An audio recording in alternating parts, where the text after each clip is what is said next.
आज आपण इथे बीम रिॲक्शन ह्याच्यावरचे प्रॉब्लेम्स बघणार आहोत. तर इथे समोर तुम्हाला सिम्पली सपोर्टेड बीम ह्याच्यावरचा एक प्रॉब्लेम दिलेला आहे. तर याच्यामध्ये 3 forces 4 kilo newton, 6 kilo newton, 5 kilo Newton हे पॉईंट लोड दिलेले आहेत आणि तुम्हाला RA आणि RB ह्याच्या व्हॅल्यू काढायला लावलेल्या आहेत. आता बऱ्याचदा हा प्रॉब्लेम तुम्हाला डायरेक्ट दिला जातो किंवा डिस्क्रिप्शन दिलं जातं. डिस्क्रिप्शनमध्ये 4 किलो न्यूटन ए पॉईंटपासून 1.5 मीटरवर आहे. 6 किलो न्यूटन ए पॉईंटपासून 3 मीटरवर आहे आणि 5 किलो न्यूटन ए पॉईंटपासून 4.5 मीटरवर आहे. आणि टोटल जो स्पॅन आहे, स्पॅन म्हणजे हा जो बीम आहे टोटल, त्याची जी लेंथ आहे ती 6 मीटर दिलेली असते. आणि फाइंड आउट करा RA आणि RB अशा प्रकारचा क्वेश्चन तुम्हाला बोर्डाला विचारतात. आता असा क्वेश्चन आल्यावर आपण सॉल्व कसा करायचा तर तो आपण इथे बघूयात. तर प्रॉब्लेम वाचतो. तुम्ही प्रॉब्लेम वाचताना पॅरलली काय करा, डायग्राममध्ये बघा. तर ह्याचं थिअरीचा जो पार्ट आहे तर तो तुम्हाला इंजिनिअरिंग मेकॅनिक्स जी प्लेलिस्ट आहे त्याच्यामध्ये बघायला मिळेल. तर तो तुम्ही बघून घ्या. A beam of span 6 metre is simply supported. Simply supported म्हटल्यानंतर सगळ्यात पहिल्यांदा तुम्हाला अशा प्रकारचा एक बीम काढायचा आहे. का तर इथे काय म्हटलं आहे, सिम्पली सपोर्टेड, आणि ह्याचा स्पॅन जो आहे तो आहे 6 metre. At the end it carries 3 point load 4 kilo newton, 6 kilo newton, 5 kilo newton at 1.5, 3 and 4.5 from left hand support. आता हे जे सगळे फोर्सेस आहेत ते लेफ्ट हँड सपोर्ट म्हणजे ए पासून 1.5, 3 आणि 4.5 मीटरवर आहेत असं दिले. बऱ्याचदा काय करतात की एखादा फोर्स जो आहे तर तो लेफ्ट हँड सपोर्टपासून देतात आणि एखादा फोर्स जो आहे तो राईट हँडपासून, म्हणजे असं डिस्टन्स दिलं जातं. तर ते डिस्क्रिप्शनमध्ये बघायचं की तुम्ही काय दिलेले एक्झॅक्टली आणि त्यानुसार डायग्राम ड्रॉ करायची. आत्ता आपल्याला ह्या प्रकारची डायग्राम ह्यांनी दिलेली. Calculate reactions at the end of beam, म्हणजे आपल्याला काय फाइंड आउट करायचं आहे, RA आणि RB. तर ह्याचे फाइंड आउट करण्यासाठी तुम्ही ए पॉईंटला आणि बी पॉईंटला मोमेंट घेऊन, म्हणजे इथं जशी मोमेंट घेतली तशी घेऊन सुद्धा प्रॉब्लेम सॉल्व करू शकता, किंवा समेशन एफ ऑफ Y 0 आणि मोमेंट 0, तर हे घेऊन सुद्धा प्रॉब्लेम सॉल्व करू शकता. मी इथं सॉल्व करताना summation F of Y 0, summation MA 0, तर ह्या प्रकारे काय केलं आहे, प्रॉब्लेम सॉल्व केलेला आहे. तर इथं पहिल्यांदा आपल्याला घ्यायचं आहे समेशन एफ ऑफ Y 0. ह्या केसमध्ये वरती जेवढे फोर्सेस जाणार उभे, Y याचा अर्थ व्हर्टिकल, उभे वरती जर फोर्स जात असेल तर आपण पॉझिटिव्ह घेणार, आणि हाच फोर्स खाली जर जाणार असेल तर निगेटिव्ह कन्सिडर करणार. हे झाले आपले साइन कन्व्हेन्शन.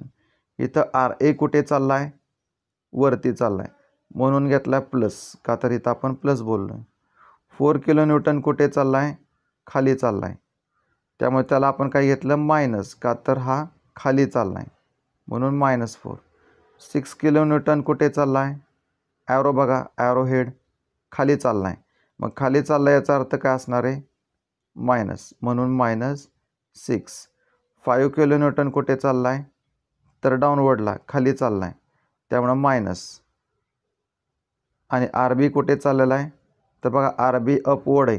कशावरनं ठरवलं, तर ह्याचा ॲरो हेड बघा वरती, मग वरती याचा अर्थ त्याला आपण प्लस घेणार, plus RB is equal to 0. Is equal to 0 का तर आपण हे सगळं 0ला इक्वेट करतोय. तर बऱ्याचदा मुलांना सवय असते की इथं इक्वल टू साईन टाकायची, तर त्यामुळे आपण आपलं स्वतःचं कन्फ्युजन करून घेतो. तसं टाकायचं नाही, जसं तुमचं इक्वेशन असेल त्याच प्रकारे तुम्ही हे टाकणार आहात. आता समेशन याचा अर्थ काय, बेरीज कोणाची, फोर्सेसची. कसले फोर्सेस, उभे फोर्सेस, आणि सगळे आपण काय करणार, 0. आता इथं जेवढे काय व्हॅल्यूज आहेत 4, 6 आणि 5 याचे काय येतील आन्सर, -15. RA आणि RB दोन्ही पॉझिटिव्ह आहेत म्हणून plus RA plus RB -15 is equal to 0. आता -15 जे आहे तर ते -15 इक्वल टू साईनच्या ह्या साईडला गेल्यावर काय होणार +15. तर आपल्याला इक्वेशन काय मिळेल RA + RB = 15. आता आपल्याकडे हे इक्वेशन रेडी आहे. आपण काय करणार मोमेंट = 0. आता मोमेंट याचा अर्थ क्लॉकवाईज मोमेंट असेल तर आपण ती धरणार आहे पॉझिटिव्ह आणि अँटी क्लॉकवाईज मोमेंट निगेटिव्ह. मोमेंटवर सेपरेट व्हिडिओ आहे मोमेंट कशी काढायची तर ते तुम्ही बघून घ्या. म्हणजे तुम्हाला इथं मोमेंट कशी मोमेंट ज्यावेळेला आपण काढू त्यावेळेला तुम्हाला इझी जाईल. तरी पण एक थोडक्यात सांगतो. ए पॉईंट याचा अर्थ काय की समजा हे एक लिंक आहे आणि इथं मी ए पॉईंट कन्सिडर केलेला आहे. तर या ए पॉईंटवर इकडं जर फोर्स असेल डाऊनवर्ड तर आपण काय म्हणणार फोर्स इंटू हे डिस्टन्स समजा 3 आणि हे जर 4 असेल तर आपण काय करणार 4 × 3. आणि याचं साईन कन्व्हेन्शन कसं घ्यायचं जर हा लिंकला असा क्लॉकवाईज फिरवत असेल तर आपण पॉझिटिव्ह घेणार आणि या फोर्समुळे लिंक अपवर्ड जात असेल म्हणजे अँटी क्लॉकवाईज घड्याळाच्या उलट्या दिशेनं तर ह्याचं साईन मायनस घेणार. तर ह्या प्रकारे साईन कन्व्हेन्शन्स तुम्हाला द्यावे लागतात. तर हे तुम्हाला सेपरेट व्हिडिओ आहे ती एकदा बघून घ्या. आता RA साठी काय तर RA जो आहे यासाठी आपण डायरेक्टली 0 करणार का तर तो ए पॉईंटवरच चाललेला आहे त्यामुळे RA × 0. आता हा 4 आणि या 4चं एपर्यंतचं असलेलं डिस्टन्स किती 1.5 म्हणून 4 × 1.5.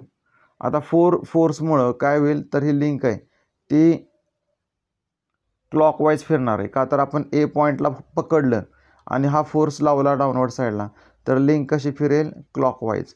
त्यामुळे आपण याचं साईन घेतोय पॉझिटिव्ह का तर आपण याला म्हणलो आहे क्लॉकवाईज फिरली बीम जर फिरला तर आपण म्हणणार आहे पॉझिटिव्ह. आता नेक्स्ट फोर्स काय 6चं एपर्यंत असलेलं डिस्टन्स किती 3 त्यामुळं 6 × 3. आणि हा जर 6 फोर्स जर या बीमवर टाकला आणि आपण ए पॉईंटला पकडलं तरी बीम आहे ती कशी फिरणार आहे क्लॉकवाईज. त्यामुळं क्लॉकवाईजला आपण काय बोललो आहे पॉझिटिव्ह म्हणून इथं साईन घेतलं आहे पॉझिटिव्ह. आता नेक्स्ट आहे 5 kN याचं एपर्यंत असलेलं डिस्टन्स किती 4.5 म्हणून 5 × 4.5. आणि आता हा जर फोर्स ह्या बीमवर टाकला तर आपल्याला काय दिसेल डाऊनवर्ड साईडला जर केला तर बीम ही क्लॉकवाईज दिशेने फिरणार का तर आपण एला पकडलेलं आहे का तर इथं म्हटलं आहे मोमेंट ॲट पॉईंट ए पॉईंटला होल्ड केल्यानंतर हा जर फोर्स डाऊनवर्ड जर आपण ॲक्ट केला तरी बीम काय होणार क्लॉकवाईज फिरणार. त्यामुळे आपण काय म्हणतो त्याचं साईन कन्व्हेन्शन प्लस. आता नेक्स्ट आहे RBचं एपर्यंत असलेलं डिस्टन्स किती 6 म्हणून RB × 6. आता RB ह्या ए पॉईंटला होल्ड केलं आणि RB अपवर्ड आहे अपवर्ड दिशेनं जर आपण ह्याला ढकललं तरी बीम हे कशी फिरणार अँटी क्लॉकवाईज फिरणार. मग अँटी क्लॉकवाईज आपण जर म्हणत असेल तर काय आहे साईन निगेटिव्ह. त्यामुळे RB × 6ला आपण साईन दिले निगेटिव्ह. आता इथं आपण सिम्प्लिफिकेशन करून घेऊया. कॅल्क्युलेटरमध्ये व्हॅल्यू टाकायची तुम्हाला आन्सर मिळेल 46.5. RB × 6 मायनस आहे ते ह्या साईडला गेल्यावर काय होणार आहे प्लस. त्यामुळे इथं काय झालं RB × 6 म्हणजे 46.6 = RB × 6. 6 ह्या साईडला आल्यावर काय होणार भागिले त्यामुळे 46.5 भागिले डिवायडेड बाय 6 हे जर केलं तर आपल्याला आन्सर मिळेल 7.75. तर RBची व्हॅल्यू मिळाली 7.75. आता ही जी व्हॅल्यू आहे ती आपल्याला कुठं टाकायची तर हे जे आपण इक्वेशन 1 काढलं होतं त्या इक्वेशन 1मध्ये टाकायचं आहे. तर RA + RB = 15. इथं RBची व्हॅल्यू टाका 7.75. 7.75 इकडं प्लस आहे इकडे घेतल्यावर काय होणार मायनस. तर तुम्हाला RBचा आन्सर काय मिळेल 7.25. तर इथं आपण सगळ्या RA आणि RBच्या व्हॅल्यू काढलेल्या आहेत. तुम्ही या टाईपचे प्रॉब्लेम्स सॉल्व करून बघा.